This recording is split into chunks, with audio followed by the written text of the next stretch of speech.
Hello, my name is Rachel Helps. I'm the Wikipedian-in-residence at the BYU Library, and this is a presentation I originally gave to the Utah State Historical Society, and it's a presentation about trivia about Utah women's history using information that me and my team have added to Wikipedia, but I start off sort of explaining what my job is and why it's useful. So that'll be the first part. The second part will be fun trivia stuff.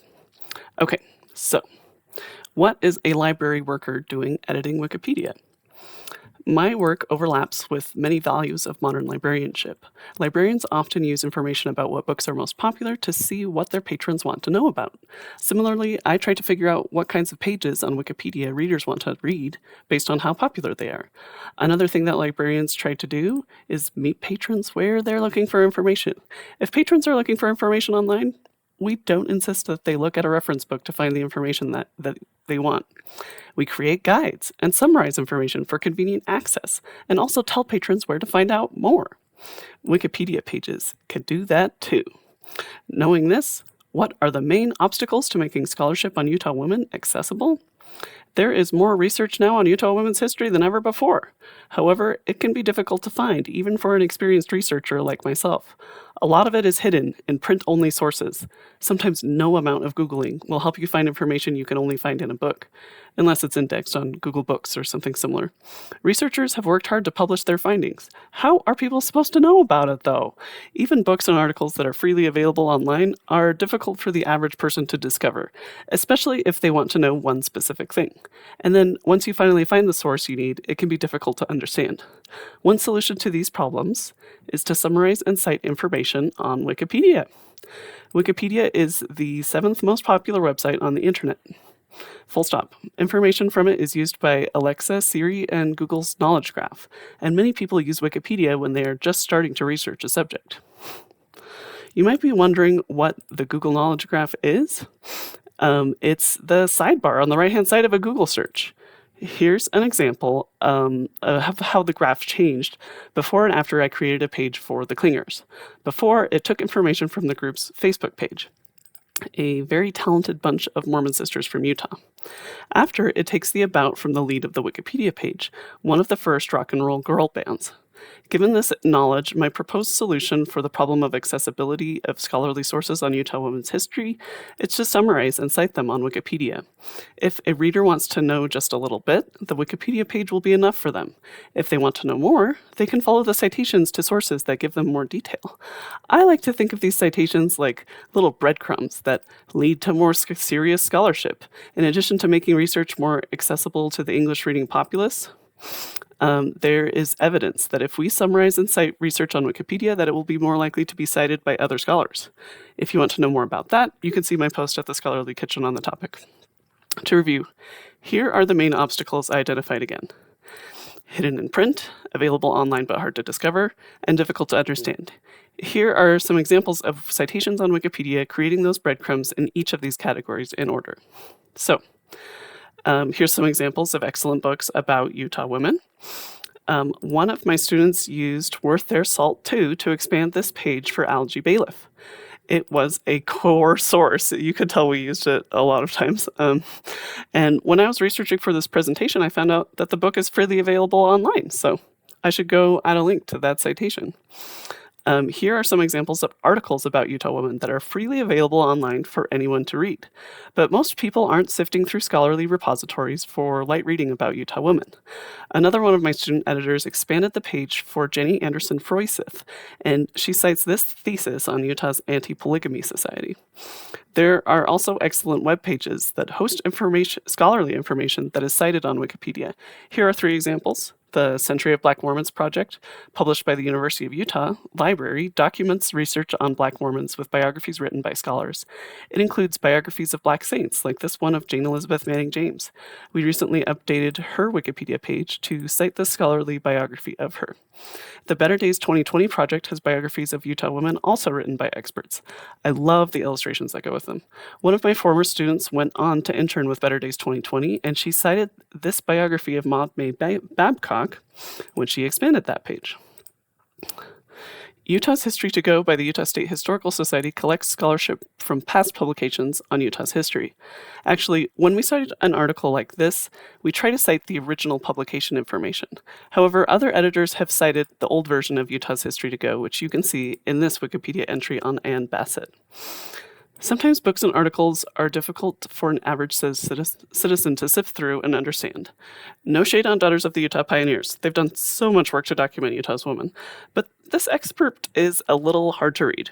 In May of 1855, Mrs. Bunnell, with her children, 2 sons and 2 daughters, joined the Saints at Atchison, Kansas, where Romania was baptized May 31st, 1855. The journey to the Rocky Mountains ended September 3rd, 1855, when they camped on Union Square, Salt Lake City, Utah. The family endured many hardships during the first months in the valley, but Mrs. Bunnell was an excellent manager, and with the assistance of Romania, who taught school, she succeeded in sustaining them through this trying time. Not very skimmable. So, good Wikipedia writing can help to sift and condense information. Sometimes people criticize the formulaic nature of typical Wikipedia writing where person did something in a location in this year. I think it actually makes it easier to find information quickly. Here's the information from that excerpt with the information about just Romania Pratt condensed. Romania Bunnell was baptized in Atchison, Kansas on May 31st, 1855, shortly before moving to Utah Territory. Everything you need to know about Romania from that small section. So it's not just a problem on our side of things, the academic side of things. There are issues on Wikipedia's side of things too. Status of pages about women, including Utah women, is often poor. Here's an example from the Ann Bassett page I mentioned earlier. There's an entire section that seems like speculation with no inline citations. If I were working on this page, I would look for a scholarly source on this subject and remove it if I couldn't find it. This kind of problem is an example of a bigger problem, knowledge gaps on Wikipedia. It's due to issues of available sources and the demographics of Wikipedia editors. Wikipedia distills bias. That means that the lesser news coverage and academic sources about women and their work makes it harder to write pages for them. The editing preferences of the primarily online white male editorship means that video games and military history have received better coverage on Wikipedia than women's suffrage and history. But this is changing. Due to sustained efforts by many individuals, the status of women's pages is improving. Projects like Women in Red, Art and Feminism, and many more are working to lessen Wikipedia's gender gap in content.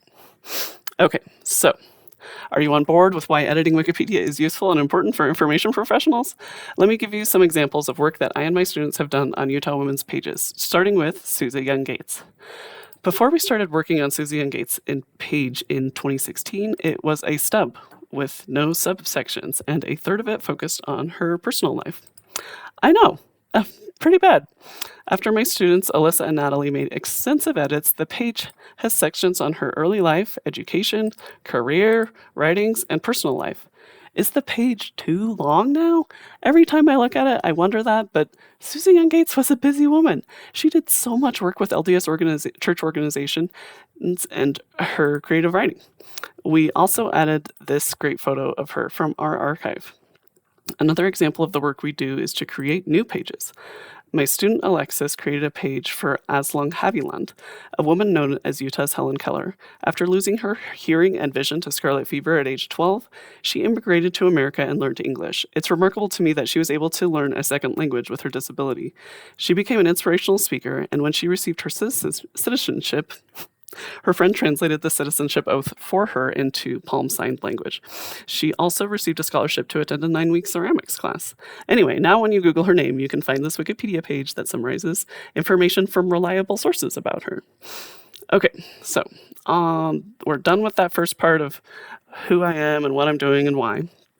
Now we get to talk about cool women in Utah's history, and not just Mormon women. I'll be using several different genres of trivia. This first one I call additional facts. It starts with facts about a woman in Utah's history that are fairly well known. Then I add something you might not know about that woman. Our first is Ellis Reynolds Shipp. You might know that she trained over 500 women in midwifery and nursing at her Ellis Reynolds Shipp's School of Obstetrics and Nursing. Here's the midwife's bag of one of her students named Adelia Parker. But did you know that she also published a book of her own poems called Lifelines? Here's a poem she wrote about Utah. And the skin of this book is available on archive.org. Fair Utah.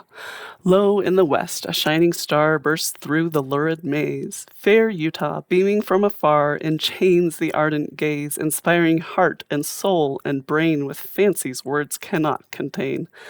The grand, majestic mountains, smooth, grassy, sloping hills, fair nature's sparkling fountains, the rivers, brooks, and rills all breathe a language most sublime, entwining thought with tune and time. I will let you read the rest. So that's additional facts. This is another kind of trivia genre I call tribond trivia. I'll give you three people or ideas, and you try to guess how they're related. And as the crazy hermit researcher that I am, I'll tell you how they're connected. So speaking of poetry by women, what do these three things have in common? Poetry by Utah women, Emmeline B. Wells, and the 1893 World's Fair. I'm just going to tell you. It's Songs and Flowers of the Wasatch. It's Emmeline B. Wells edited this collection of poems by Utah women. And that's how all those things are related. One of the poems by August Crocheron was titled Deseret. It's a little hard to read because of the cool curly font they chose, but here's the first verse. Guarding the hidden desert land, the Rocky Mountains nobly stand, unchangeable and grand, today, as when the pioneers found way adown the canyon's pathway rude into the valley's solitude. The poem goes on to describe how the pioneers made the desert blossom like a rose. Of course, we know that Utah was not an unpopulated wilderness when the pioneers arrived. A lot of indigenous people were already living here, but from a historical standpoint, it's interesting that she chose to describe Utah that way. This collection is fully digitized, and you can access it from the BYU Library website. And I also created a Wikipedia page for this collection specifically, Songs and Flowers of the Wasatch. And of course, I put a link to the digitized version from that page. Okay, next up is Edna St. Vincent Millay, Sarah Teasdale, Charlotte Perkins Gilman. What do these three women have in common? They are all women authors who were the subject of Alice Louise Reynolds' literary lessons that she wrote for the Relief Society magazine in 1926 and 1927. Alice Louise Reynolds founded the literary department at BYU, and she headed BYU's first library committee, so I have a soft spot for her. I'm happy that she gave rural women in Utah who subscribe to the Relief Society magazine an opportunity to study women's literature.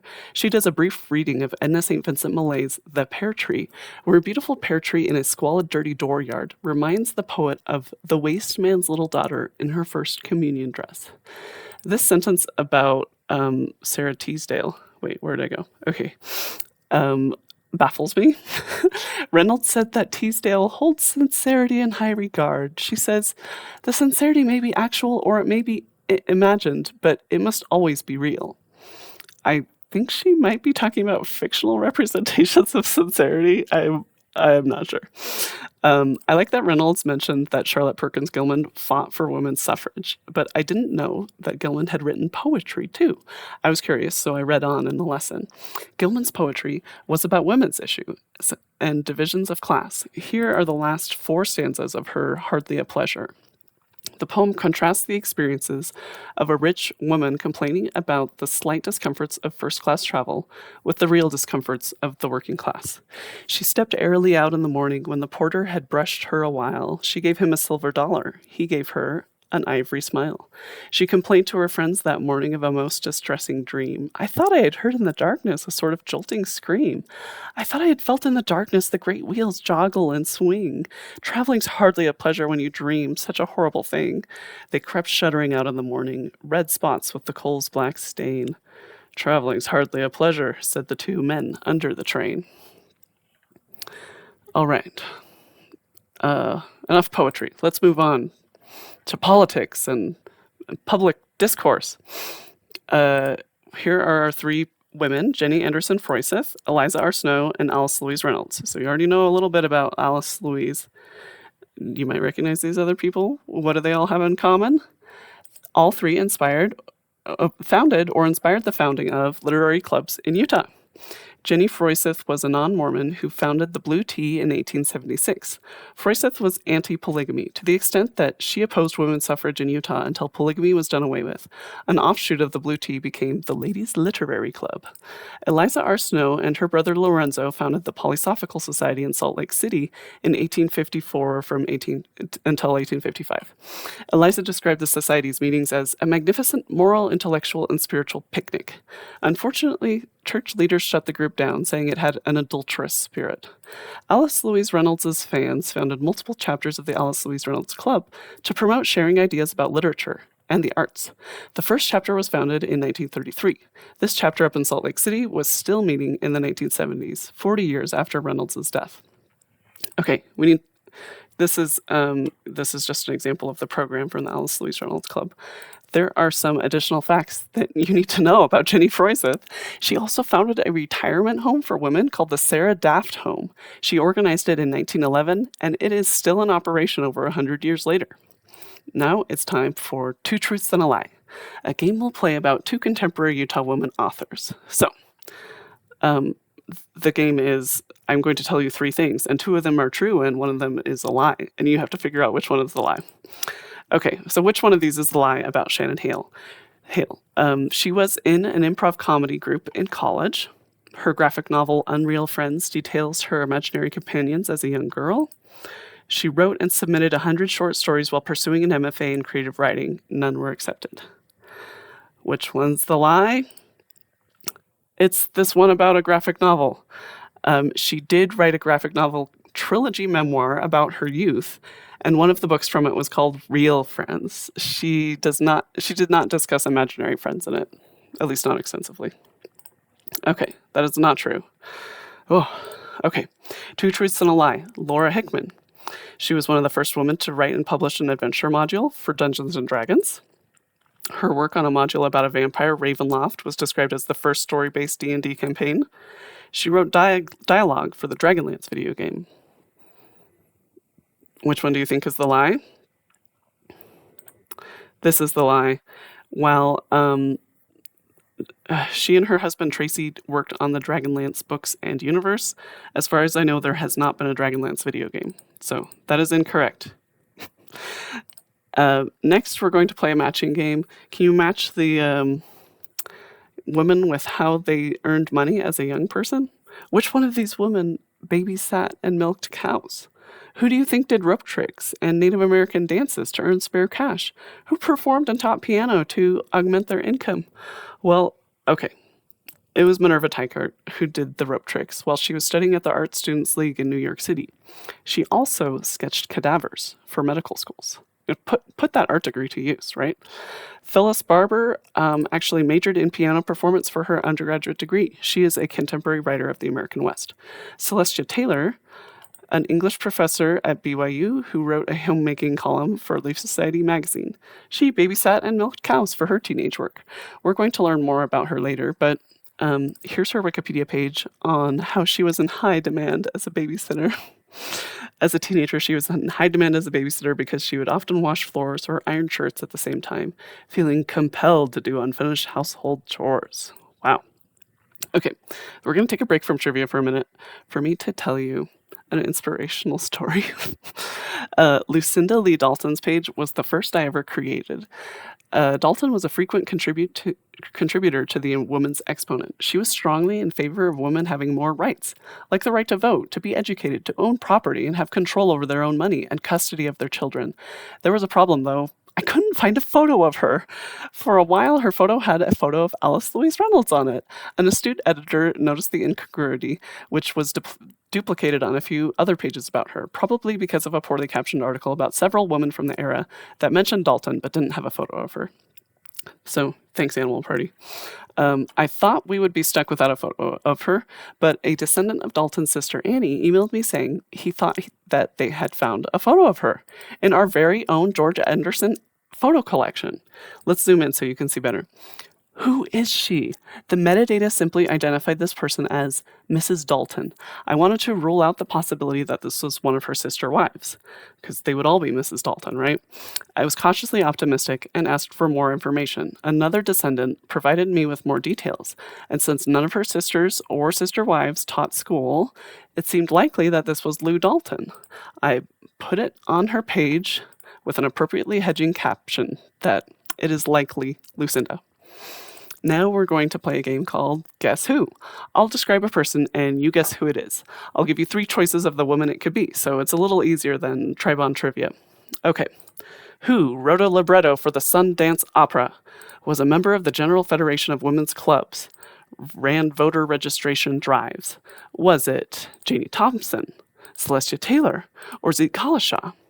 It was Zitkala-Sa! She was a Yankton, Dakota writer, translator, and musician, best known for her Native American activism. She was part of efforts to lobby for Native Americans to be U.S. citizens and have other civil rights. She wrote the libretto and several songs for the Sundance Opera with William F. Hansen, a BYU music professor who specialized in Native American music. She lived and worked on the Uinta Ore Reservation in Utah for 14 years with her family. And she also wrote some great stories, and she's an extremely accomplished woman. Check out her Wikipedia page. It's amazing to read about her. I'll go ahead and tell you a little about the other 2 women. Janie Thompson was a performing artist and director. She was the founding director of the BYU Young Ambassadors and the Living Legends performance groups at BYU. The Living Legends group was originally a performing group for Native American students at BYU. Celestia Taylor went to Columbia Teachers College and was an English professor at BYU for over 40 years. She wrote a column on housekeeping for Relief Society magazine. She was an avid singer, and during the flu epidemic of 1918, she sang at multiple graveside funeral services every day. Once she sang 4 services in one day. A lot of people dying. She also was a choir director and won the last worldwide LDS Church chorus competition. I didn't even know they had that, but they did, back when the church was smaller. Okay, new game. Same game, new round. Guess who got their start in publishing in an LDS magazine? Was it Ardyth Kennelly, Maurine Whipple, or Virginia Sorensen? All of these women are LDS writers, so it could be any of them. But it was Ardyth Kennelly! Woohoo! Kennelly published 5 novels during her lifetime. Her first publication as an adult was 3 poems in the Improvement era when she was 18. Over the next 3 years, she published 28 more poems and 5 short stories in the Improvement era. Her best-known novel is The Peaceable Kingdom, which was a polygamy novel set in 19th century Salt Lake City and published in 1949. All 3 of these women wrote famous polygamy novels. Maurine Whipple's epic, The Giant Joshua, was based on stories of Whipple's own and other people's ancestors. Because of her family ties to the polygamous communities she wrote about in southern Utah, the novel was not well received in Utah, but the book was a bestseller for a time. Decades later, Eugene England called it the greatest Mormon novel. Virginia Sorensen wrote a polygamy novel called A Little Lower Than the Angels, which again was not well received in Utah, but had commercial success as regional historical fiction outside Mormon circles. There has been a recurrent interest in Sorensen, and scholars of her work praise her ability to create characters with depth and real conflict. If you knew about A Little Lower Than the Angels, you might not have also known that Sorensen wrote a Newbery Prize-winning children's book called Miracles on Maple Hill. It's another regional fiction novel based on her experience living in Erie, Pennsylvania. I was curious about Miracles on Maple Hill, so I checked it out from the library. Here's a little excerpt. You can see at the beginning, Marley's having a hard time cooking pancakes, but by the end, she has learned how to make fine maple syrup. Hey, it's 1957. What did you expect? Next, we'll be discussing several women in politics, starting with additional facts about Martha Hughes Cannon. What you already know? Martha Hughes Cannon ran for state senator against her husband and won in 1896. She was the first woman state senator. There's a statue of her representing Utah in the National Statuary Hall collection in Washington, D.C. That's what this picture was. What you may not know, what did she actually do on the Senate? She was a doctor and taught at the Deseret Hospital. She wrote a bill that required employers to give female employees something to rest on when they weren't serving customers. She created a bill to provide education for disabled citizens. She tried to make vaccination compulsory for attending public school, but due to misinformation about vaccines from the Deseret News and several church leaders, vaccinations were not popular, and there was a smallpox epidemic in 1898 and 1899 in Utah. She was successful in getting rid of communal cups on drinking fountains, though. Okay, yes, she's amazing. Inez Knight Allen. Many know Inez Knight Allen for being the first single woman missionary, but did you know she was also a politician? She ran for state senate in 1937. She was a Democrat, and her husband, Robert Eugene Allen, was a Republican. In 1924, when he was the delegate from Utah, she attended national conventions for both Democrats and Republicans. She was part of the National Women's Democratic Committee in 1928, and she was named Utah's Goddess of Liberty at a Provo 4th of July celebration. Next, we'll talk about Kanab's All-Woman Town Council. In 1911, Mary Chamberlain and other progressive women of Kanab were elected as mayor and town council, supposedly as a joke. All of them had children at home, but they took on the duties of a town council in addition to their housekeeping work for 2 years. They taxed traveling salesmen, created a leash law for dogs, outlawed slingshots, gambling, and the sale of alcohol without a prescription. They also cleaned up town, built bridges and dikes, and created a Stinkweed Day with prizes for citizens who cleaned up town the most. I think this is ripe for a Stardew Valley adaptation. That's so cute. I mean, it's awesome. Yeah. Okay, here's information about Antoinette Kinney. Unfortunately, we don't have a photo of Antoinette Kinney, but she was also an important woman politician in Utah's history. She was not LDS and was president of the League of Women Voters in Utah. She was elected as a state senator in 1921 and was concerned with educational reform. She wrote bills to increase sanitation in schools and increase state-sponsored scholarships. She worked to establish criteria for parents seeking to adopt a child. What you may not know about Kinney is that she established the Utah Federation of Women's Clubs to unite various women's clubs, Mormon and non-Mormon. As a collective, the Utah Federation of Women's Clubs tried to improve the social landscape of Utah. Okay, for our last political Utah woman, I want to highlight Elizabeth Kane. Thomas Kane is often mentioned as helping to mediate between Utah Territory and the U.S. government, preventing the escalation of the Utah War. His wife, Elizabeth Kane, was also an important person in Utah history at the time. She wrote 2 travel books focused on Mormons in Utah, 12 Mormon homes visited in succession on a journey through Utah to Arizona, and a Gentile account of life in Utah's Dixie. While Elizabeth wanted the practice of polygamy to stop, she hoped that her accounts of rural families would help bring sympathy to them, and she tried to lobby against the Poland Act, which enabled increased legal persecution against Mormons. What you may not have known about Elizabeth Kane is that she was very religious. She idolized her husband Thomas, who was 14 years her senior, and they married when she was only 16. She was upset when he didn't want their firstborn to be baptized, and worried about him not being a Christian. However, she decided that even if he didn't say he was a Christian by his works. I hope that the women in Utah's history can inspire us to learn about other time periods and peoples, and to treat others as we would like to be treated. Okay, here are the credits for the all the images. I will put these in the description. And yeah, thanks for watching.